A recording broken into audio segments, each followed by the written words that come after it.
Welcome to my 188th video on my work with OO gauge.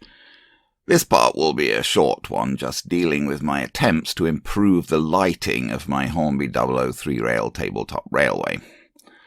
Lighting has always been a bit of an issue with my model railway layouts. Obviously, I want to be able to see what I'm doing when operating the layouts, and just to be able to look at them and enjoy them properly. Also, I want to be able to shoot video for my YouTube channel, and that ideally needs more light than is just required for my personal enjoyment. And my house is not inherently very well lighted. They really could have fitted more ceiling fixtures when building the place.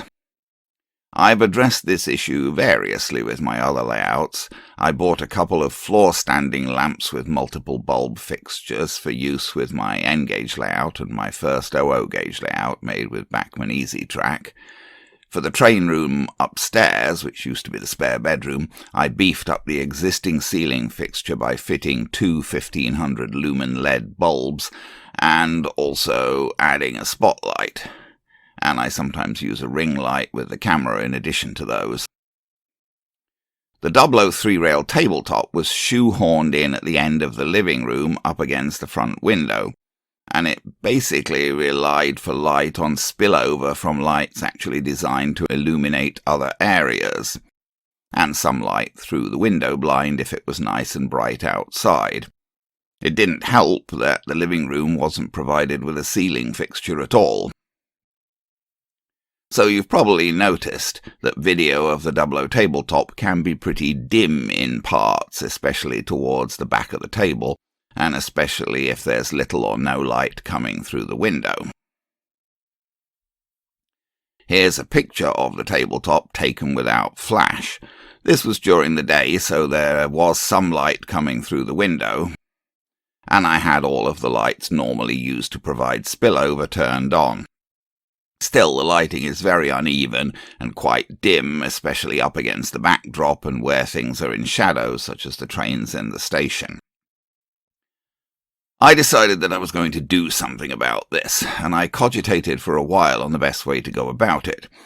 I must say I don't really understand the pricing of light fixtures. Many of them seem to me ridiculously expensive for what apparently goes into making them. But there are some very cheap options available as well. I didn't think that a floor-standing lamp was going to be the way to go with the Dublo tabletop. It was difficult enough to get around the table as needed as it was, and a floor-standing lamp would only have made that worse. And in any case, it would have had to stand very high to get the bulbs up far enough to evenly light the table. So I figured that a hanging lamp of some sort over the table was the way to go. And looking at options, I again encountered the pricing issue. I do spend quite a bit on my hobbies, but I also try to find economical solutions if I can and not to waste money. And spending something like a couple of $100 for a simple hanging light fixture seemed excessive to me. To cut a long story short, I finally bought this, about as simple as you can get. Just a socket for a bulb on a fairly long wire, with a plug on the other end and a switch in the wire, and I didn't even really need that switch as it turned out.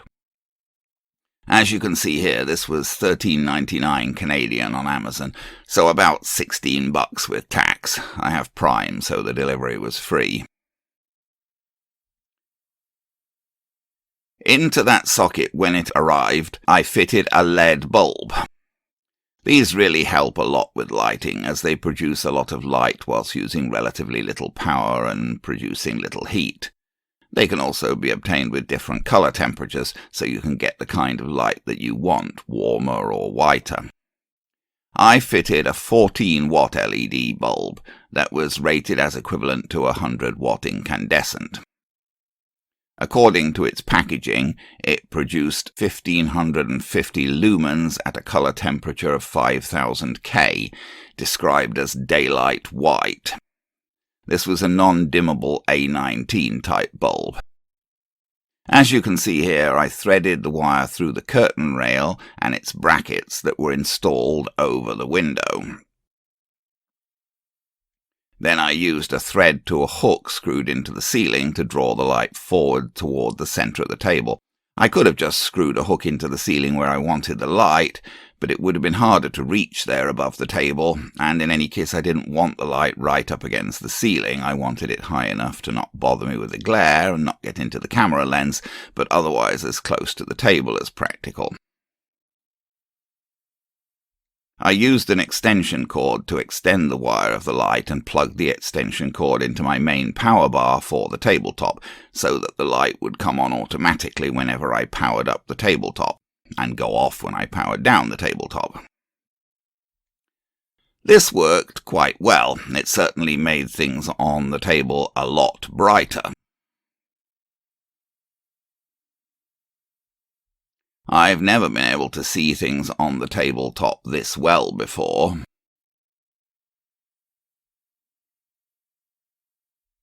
The light was fairly evenly distributed over the table, although it did still cast some sharp shadows, and there was a bit of a sense of glare.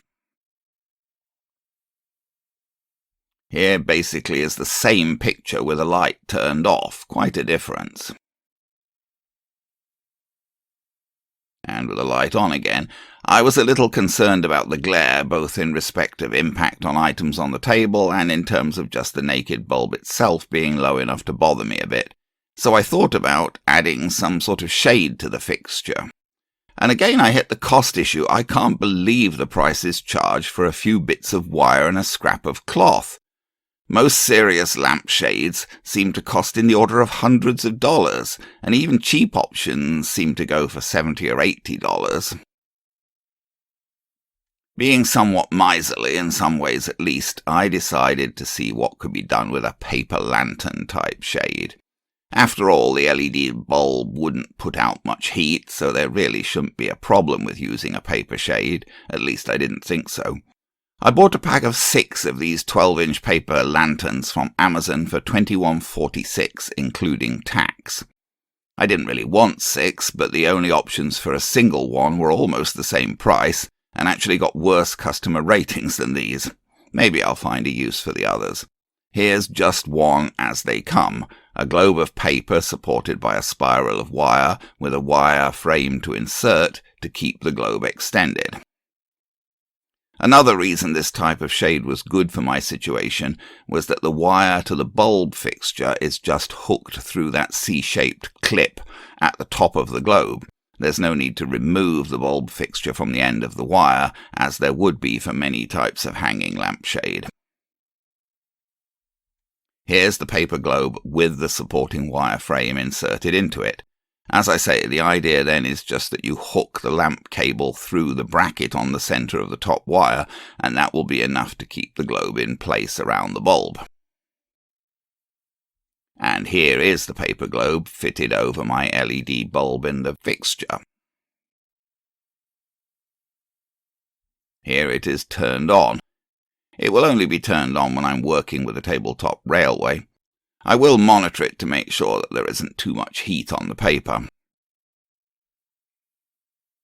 Here you can see how the light is suspended over the tabletop. Of course, this photograph is pretty distorted as I took it without flash, and the light from the fixture and from the window caused the camera to darken everything else down a bit. But it does sort of show you where the light is above the table. Here's a close-up of the socket and the LED bulb inside the paper globe.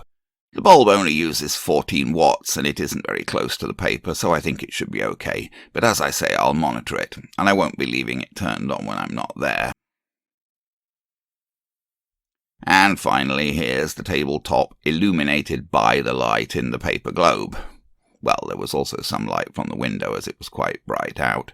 Anyway, we'll see how this lighting solution works out with future operations on the Dublo tabletop.